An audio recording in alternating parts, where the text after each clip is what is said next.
Hi friends, চলে এসেছি আজকে নতুন একটা রেসিপি নিয়ে। আজ দেখতে পাচ্ছেন এই যে আমি বিরির ডাল ভিজতে দিয়েছি, প্রায় 5-6 ঘন্টা হলো। আজকে বানাবো আমি দই বড়া। এরপর বিরির ডালটাকে ভালো করে মিক্সিতে আমি পেস্ট করে নেব। দেখুন পেস্ট করা হয়ে গেছে। আর আমি এটাকে ভালো করে 10 মিনিট ধরে ফেটিয়ে নিয়েছি, তাহলে বড়াগুলো বেশ নরম হবে। এরপর আমি ডুবো তেলে দিয়ে দিলাম। দেখুন ভাজা হয়ে গেছে। আপনাদেরকে দেখাচ্ছি আমি বড়াগুলো কতটা নরম হয়েছে। যত আপনি ফেটাবেন তত দেখবেন বড়াটা বেশ নরম হবে আর খেতেও বেশ ভালো লাগে।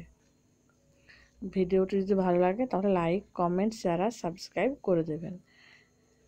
এরপর দেখুন টক দই নিয়েছি, এতে আমি একটু চিনি মিক্স করে দিয়েছি। এরপর গরম জলে আমি নুন দিয়ে দিয়েছি। নুনটা আন্দাজ মতো দেবেন না। তারপর আমি একটু তেঁতুল দিয়ে দিয়েছি। তেঁতুলটা আপনারা নাও দিতে পারেন, আমি দিয়েছি, তাহলে টেস্টটা একটু অন্যরকম হবে।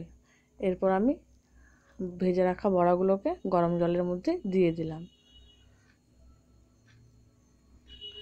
এরপর ভালো করে আমি একটু ওপর নিচ করে নিচ্ছি বড়াগুলো। কার কার দই বড়া খেতে ভালো লাগে আমাকে অবশ্যই কমেন্ট করে জানাবেন। এই যে দেখুন, এরপর আমি বড়াগুলোকে দই মিশিয়ে তারপর ওপরে চাট মশলা দিয়ে দিয়েছি, আর একটু আমি টমেটো সস দিয়ে দিয়েছি, আর ওপরে একটু আমি ভুজিয়া দিয়ে দিয়েছি।